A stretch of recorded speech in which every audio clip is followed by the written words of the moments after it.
The Fairy Nurse by Andrew Lang. There was once a little farmer, and his wife living near Coolgorough. They had 3 children, and my story happened while the youngest was a baby. The wife was a good wife enough, but her mind was all on her family and her farm, and she hardly ever went to her knees without falling asleep. And she thought the time spent in the chapel was twice as long as it need be. So friends, she let her man and her 2 children go before her one day to mass, while she called to consult a fairy man about a disorder one of her cows had. She was late at the chapel, and was sorry all the day after, for her husband was in grief about it, and she was very fond of him. Late that night, he was wakened up by the cries of his children calling out, "Mother, mother." When he sat up and rubbed his eyes, there was no wife by his side. And when he asked the little ones what was become of their mother, they said they saw the room full of nice little men and women dressed in white and red and green, and their mother in the middle of them. Going out by the door as if she was walking in her sleep, out he ran, and searched everywhere round the house, but neither tale nor tidings did he get of her for many a day. Well, the poor man was miserable enough, for he was as fond of his woman as she was of him. It used to bring the salt tears down his cheeks to see his poor children neglected and dirty as they often were. And they'd be bad enough only for a kind neighbor that used to look in whenever she could spare time. The infant was away with a nurse. About 6 weeks after, just as he was going out to his work one morning, a neighbor that used to mind women when they were ill came up to him and kept step by step with him to the field. And this is what she told him.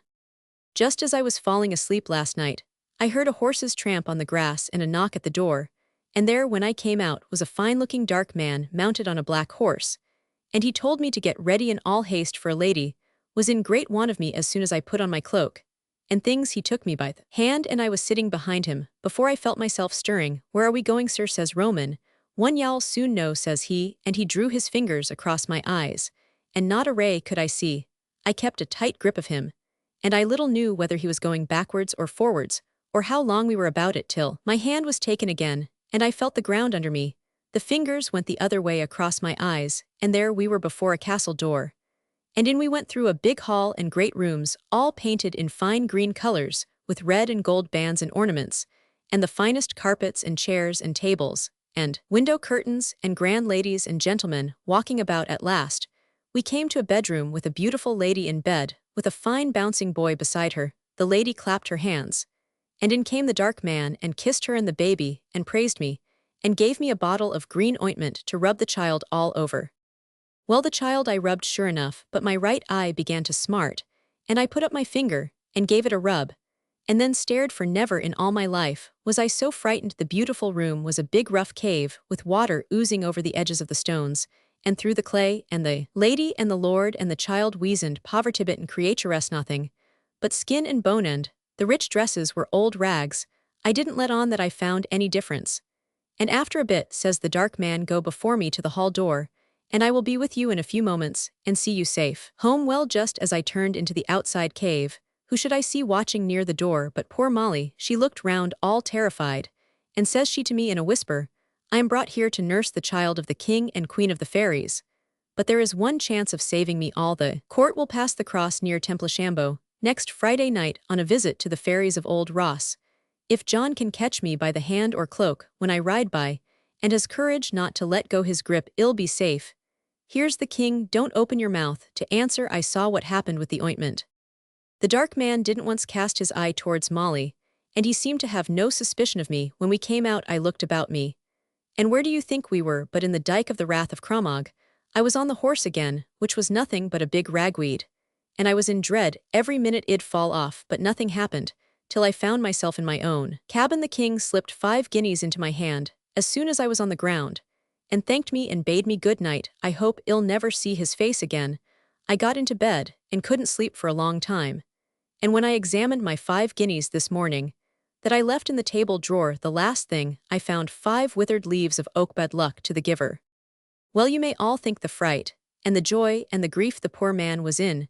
When the woman finished her story, they talked, and they talked, but we needn't mind what they said, till Friday night came, when both were standing where the mountain road crosses the one going to Ross. There they stood looking towards the bridge of Thewar in the dead of the night, with a little moonlight shining from over Killichdiarmid. At last, she gave a start, and by this, and by that, says she, "Here they come, bridles jingling, and feathers tossing." He looked but could see nothing, and she stood, trembling, and her eyes wide open, looking down the way to the ford of Ballinacula.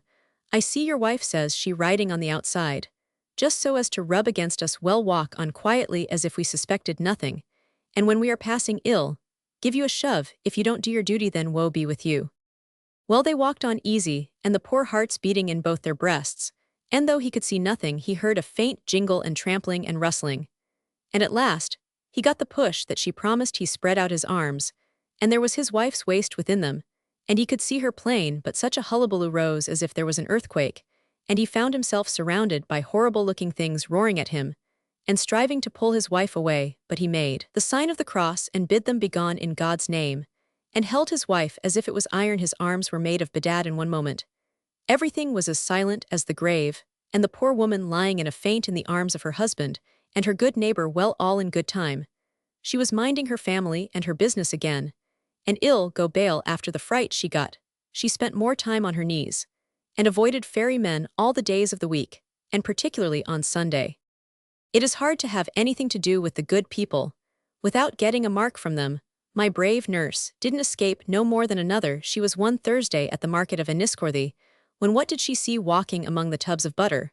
But the dark man, very hungry-looking, and taking a scoop out of one tub and out of another. Oh, sir, says she, very foolish. I hope your lady is well. And the baby, pretty well, thank you, says he, rather frightened like. How do I look in this new suit, says he, getting to one side of her. I can't see you plain at all, sir, says she. Well now, says he, getting round her back to the other side. Musha, indeed, sir, your coat looks no better than a withered dockleaf, maybe. Then, says he, it will be different now. And he struck the eye next him with a switch. Friends, she never saw a glimmer after with that one till the day of her death. Legendary Fictions of the Irish Celts, by Patrick Kennedy.